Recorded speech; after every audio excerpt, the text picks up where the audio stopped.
All right.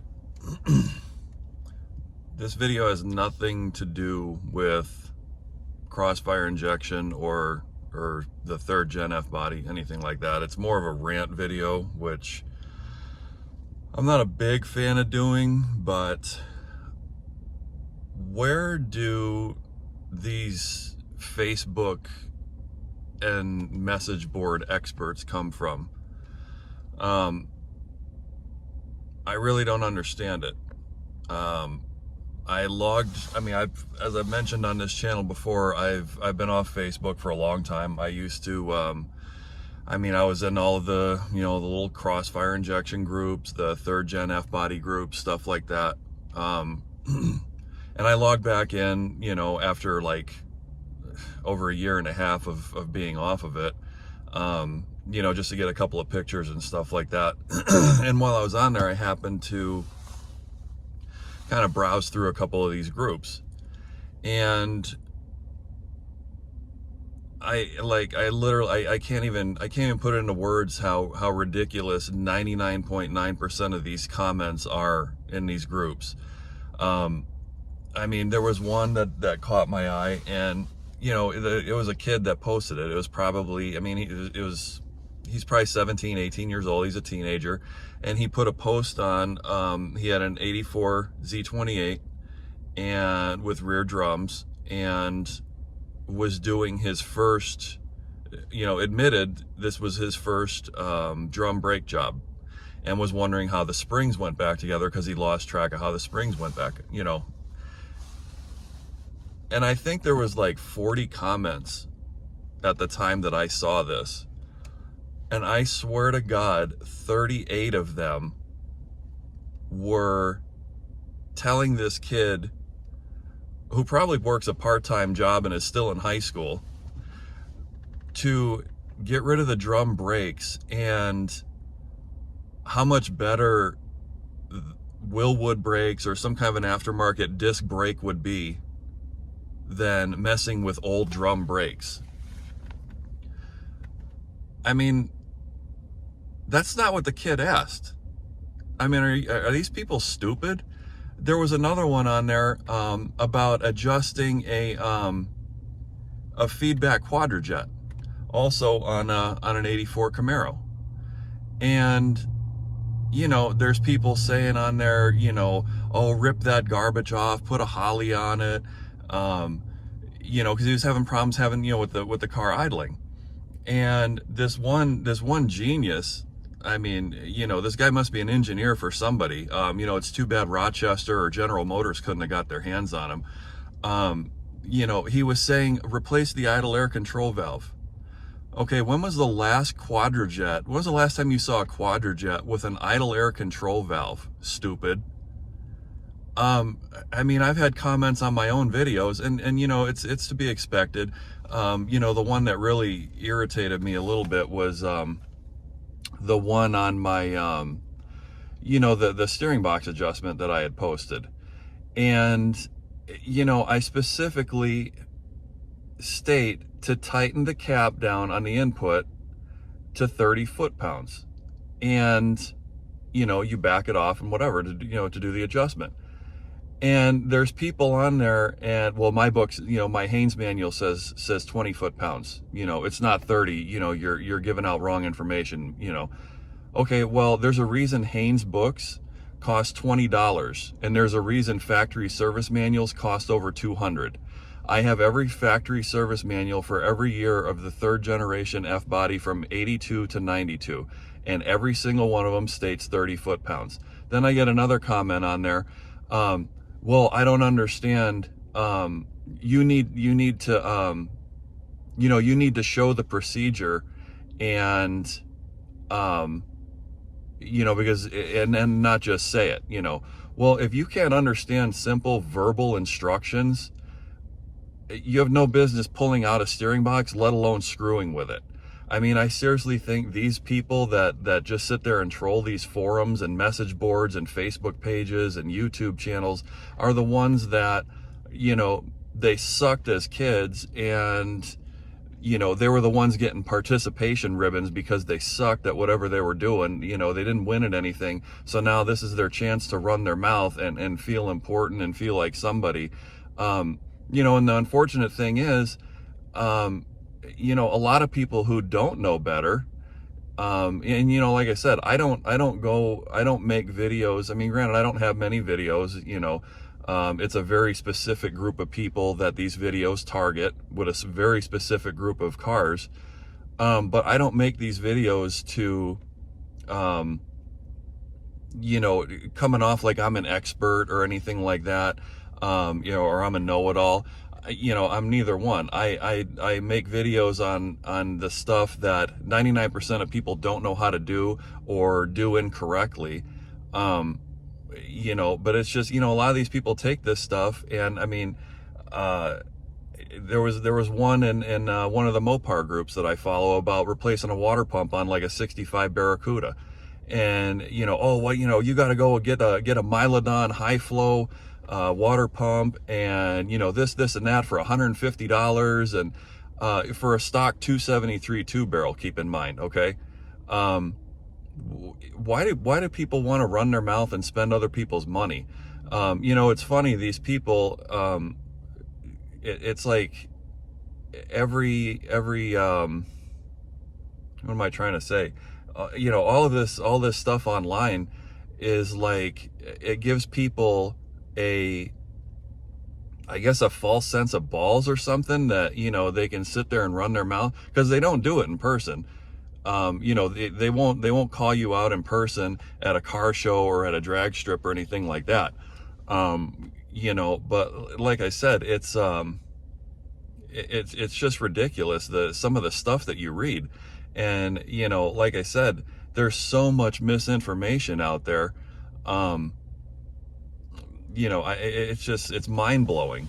And like I said, I feel bad because, like I said, I mean, there's, a lot of stuff, like I said, I've been doing this for, since I was like, I don't even know, 14 years old, when I really started getting into, I got my first car when I was 12.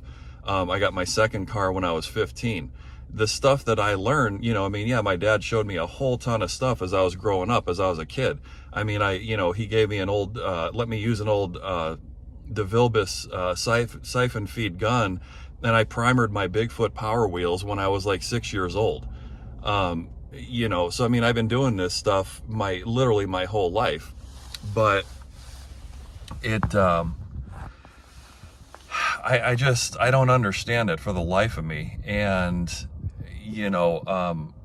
a simple stupid question about how to do something, and then, here you've got all these, 1,500 people wanting to, spend other people's money. Oh yeah, you need to buy this, you need to buy that, that's junk, and this and that. I mean, even my throttle body, I just, in my last video, I was talking about getting rid of the, the crossfire injection, pulling it off my Trans Am, and going to a single throttle body setup, which I did. The car runs beautiful. Honestly, I think crossfire injection is a really cool setup. It's unique. It's extremely rare. Most people don't even know what it is. But the car runs 1,000 times better than it ever did with the crossfire injection with this single throttle body. It gets better gas mileage. It runs better cold. It doesn't stink. It doesn't run fat anymore when it's an open loop. I mean, the thing runs perfect. I've got $100 into it, but then there's the people, oh yeah, well, you should just, not even bother with that and put a carburetor on it and this and that. Why would I go backwards in time? And I even commented on, backwards in technology rather, oh no, carburetors are leaps and bounds better than throttle body injection and toilet bowl injection and whatever other, stupid words for it. The modern carburetor was invented in like 1888. The single GM throttle body, as most people know it, was put into use in, I think it was 1987 in trucks, and definitely 1988 in cars. So going 100 years back in technology, that's taken a step forward. I mean, I would get into these comment battles and all this other stuff because I don't know how to keep my mouth shut, on these Facebook groups and stuff back in the day. And these sissy jagoffs would flag your comment for harassment because you take them to school in front of all these people online. So it's like I got off of Facebook. I don't go on Instagram. I don't comment on any YouTube videos. I mean, there's a handful of, I could count on one hand the number of channels that I even follow, because 99% of the stuff out there is just nonsense. Some of these people, you click on it because it seems like the title of the video seems like it could be interesting. And if it's a 10-minute video, 8.5 minutes of it is, they're joking around, they're throwing stuff, they're making noises, they're farting, they're giggling, and stuff like that. And for the person that's just getting into the car hobby, which, needs to stay alive, how does that help them? You know what I mean? Like, I don't understand it. Like I said, I'm as big a clown as anybody else, but I don't go on YouTube and belch and fart and talk about stupid stuff and everything, because, the stuff that I do, I want to be able to help somebody else that's just getting into it or doesn't know, and they're looking for the right answers. But like I said, I can go on all day, with this type of stuff. And, I just want to bring it to everybody's attention that if you're on Facebook and, you're on these message boards and stuff like that, be careful what you read and be careful what you retain and apply to what you're doing, because you can get so much, for somebody that doesn't know, you can get steered in the wrong direction so quick. And, like I said, for somebody that doesn't know any better, those drum brakes are junk. Get rid of them and put a 6-piston Willwood disc on the back of it. Okay, so what about the front? What about your single piston cast iron caliper in the front? We're not gonna talk about that. Drum brakes, they're unsafe, this and that. First of all, you don't drive.